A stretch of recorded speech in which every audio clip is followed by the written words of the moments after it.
Kita lanjutkan saja, kita panggil peserta dengan nomor urut 1 ya, dengan nama dari mana ini? Muhammad Reza dari Ciputat, Tangerang Selatan. Kategori judul ceramah Maut, apakah kalian siap? Dengan judul lagu Sebujur Bangkai. Selamat menyanyi.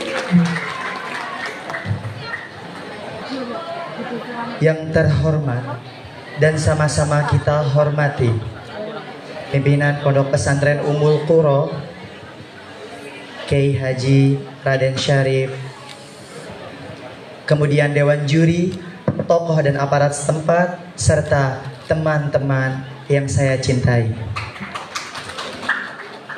Matahari terbit dengan sinarnya, rembulan hadir dengan keindahannya, bintang muncul dengan cahayanya, sedangkan Islam hadir dengan salamnya. Assalamualaikum warahmatullahi wabarakatuh.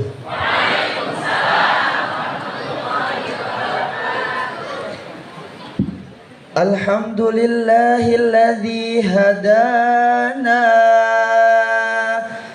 bi'abdihil mukhtari man da'ana ilaihi bi'izni wa qad nadana labaika ya man dallana wa hadana faya rabbi sahli sadri wa yassirli amri wa khlul uqdatan min lisani yafqahu qawli amma ba'du. Sebelum saya mulai, marilah sama-sama kita haturkan puja dan puji serta rasa syukur kita kehadirat Allah Subhanahu wa Ta'ala, yang mana ialah yang telah mengatur hambanya seperti catur yang berbaris teratur. Tak lupa juga sholawat serta salam semoga senantiasa tercurah kepada Habibina wa Syafi'ina wa Karimina wa Zuhrina wa Maulana Muhammadin, yang telah memerdekakan Islam di dunia ini.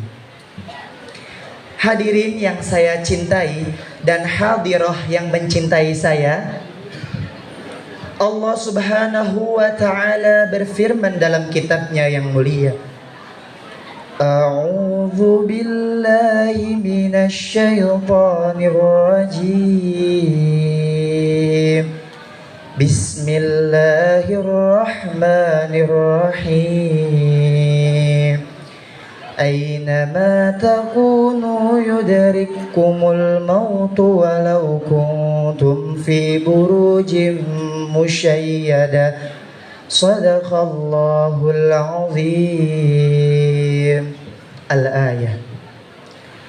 Dimanapun kalian berada, kematian pasti akan menghampiri dirimu, bahkan di tempat benteng yang kokoh. Quran Surat An-Nisa ayat 78. Ibadallah, maut, apakah kita siap? Dari ayat tersebut kita bisa mengambil ibrah bahwasannya kematian akan datang kepada setiap insan dimanapun, kapanpun, bahkan di tempat berlindung paling kuat di muka bumi ini. Lalu kita harus bagaimana? Kita harus apa?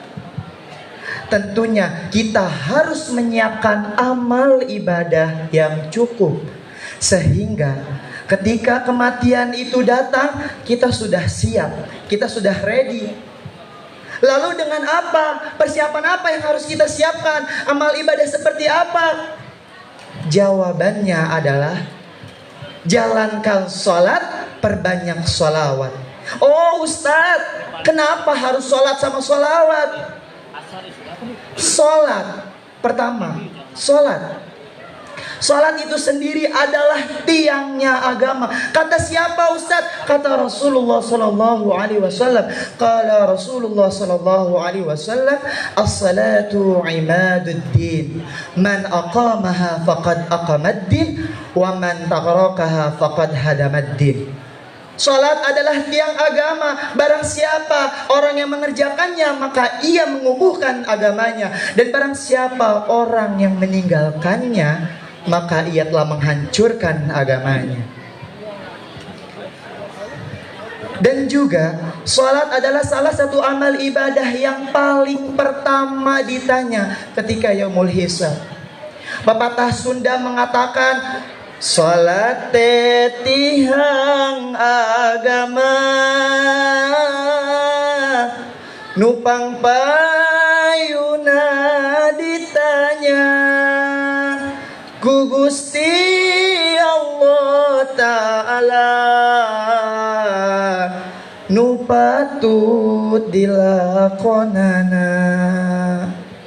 Untuk itu kita laksanakanlah sholat, istiqomahkanlah sholat, insya Allah amal ibadah kita aman.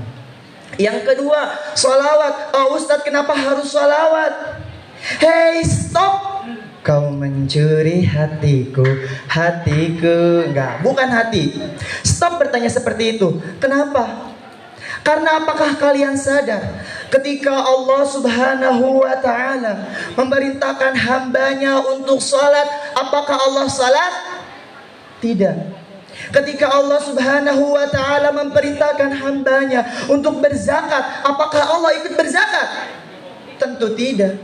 Ketika Allah Subhanahu wa ta'ala memerintahkan hambanya untuk berpuasa, apakah Allah ikut berpuasa? Tentu tidak. Akan tetapi ketika Allah Subhanahu wa ta'ala memerintahkan hambanya untuk bersalawat kepada baginda Nabi besar Muhammad, Allah ikut salawat kepada Nabi Muhammad. Mana dalilnya? Innallaha wa malaikatahu yusalluna 'alan nabi ya ayyuhalladzina amanu sallu alaihi wa sallimu taslima. Innallaha, sungguhnya Allah, wa malaikatahu, dan para malaikatnya, yusalluna, bersolawat. Bahkan di situ menggunakan fi'il mudhari yang dengan makna terus menerus bersalawat kepada baginda Nabi besar Muhammad. Lantas kita siapa? Kita umatnya, maka kita harus berbanyak sholawat kepada baginda Nabi besar Muhammad. Kemudian sholawat juga adalah salah satu. Kemudian Nabi Muhammad juga adalah salah satu Nabi yang bisa memberi syafaat ketika di hari kiamat nanti, yaitu syafaatul uzma. Hadirin yang saya cintai dan hadirah yang mencintai saya, lantas kenapa kita harus mempersiapkan sebelum kita sebelum maut itu datang? Lantas kenapa kita harus persiapan? Karena badan, tubuh, harta kita tidak akan berguna ketika kita berada di hadapan Allah Subhanahu wa ta'ala. Diri ini hanyalah sebujur bangkai yang menjadi santapan cacing-cacing tanah. Orang-orang yang dulu cinta sama kita sudah enggan melihat bahkan menyentuhnya. Sebagaimana yang disyairkan oleh Kiai Haji Roma Irama dalam lagunya yang berbunyi Sebujur Bangkai. Musik.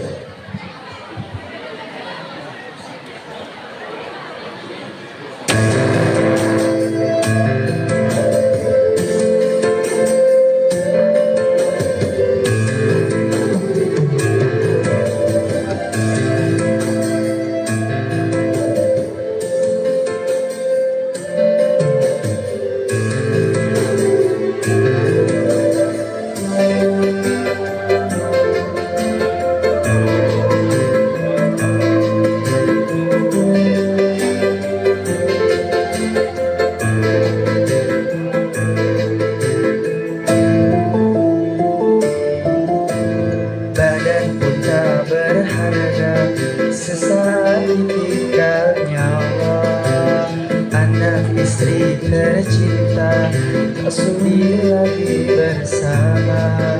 Secepatnya jasad dipendam,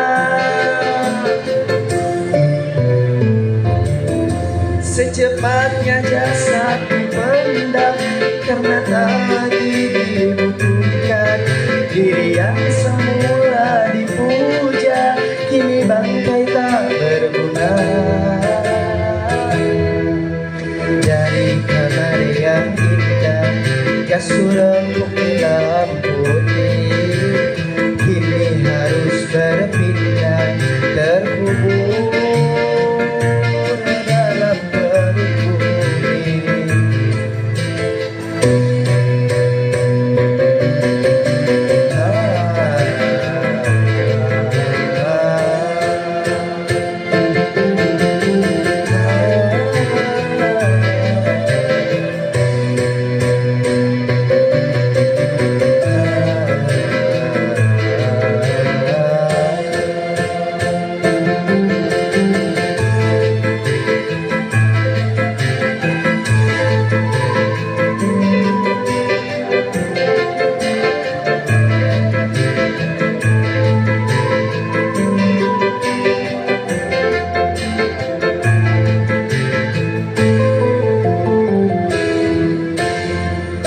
Kalau selama ini diri berhiaskan emas intan permata bermandi cahaya,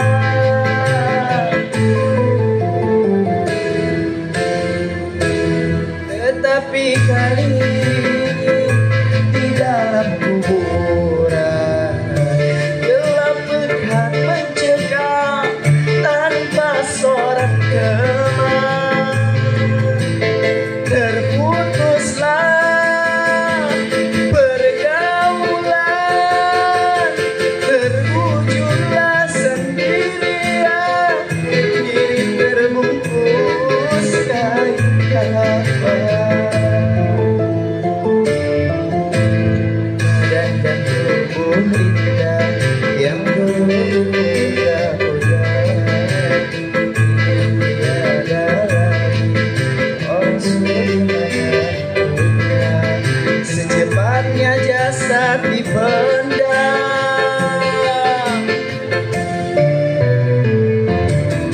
secepatnya jasad dipendam karena tak lagi dibutuhkan. Diri yang semula dipuja kini bangkai tak berguna. Dari kamar yang indah kasur empuk hitam putih kini harus berpindah terkubur dalam perut bumi.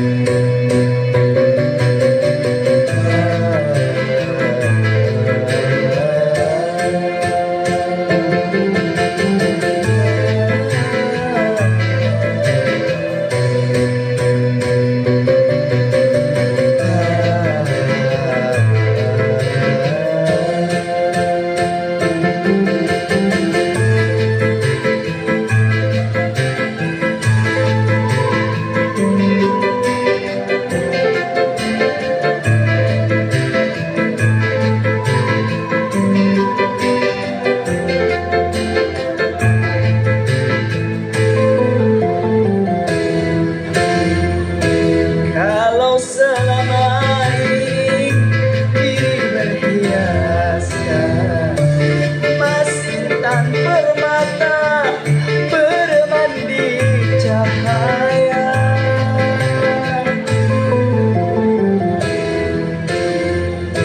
tetapi kali ini di dalam kuburan gelap pekat mencekam tanpa seorang teman. Terputuslah pergaulan, terwujudlah sendirian, diri terbungkus kain kafan.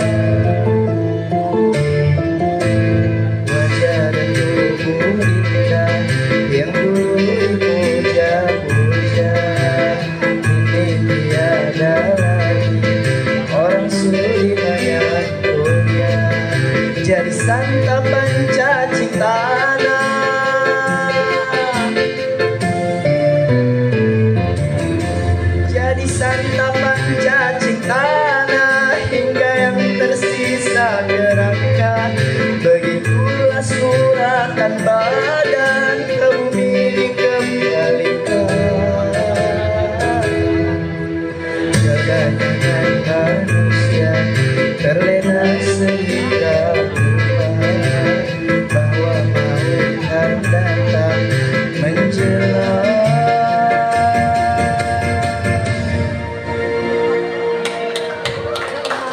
Ibadallah, mungkin hanya ini yang bisa saya sampaikan. Sebelum saya tutup, saya ingin menyampaikan pepatah yang disyairkan oleh Ki Haji Roma Irama. Rakit-rakit ke hulu, berenang-renang ke tepian. Sakit-sakit dahulu, susah-susah dahulu, baru kemudian bersenang-senang. Wallahul muwaffiq ila aqwamit thariq. Apabila ada kelebihan itu datangnya dari Allah, dan apabila ada kekurangannya itu datangnya dari saya yang masih bodoh. Wassalamualaikum warahmatullahi wabarakatuh.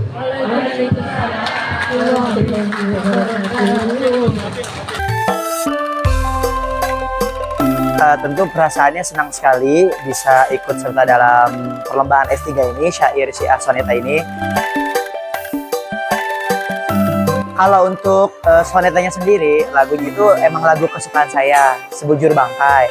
Akan tetapi kalau untuk persiapan lombanya, persiapan syiarnya itu mepet sih lebih. Soalnya saya juga kan sebagai mahasiswa, saya sedang melaksanakan UAS, ujian akhir semester.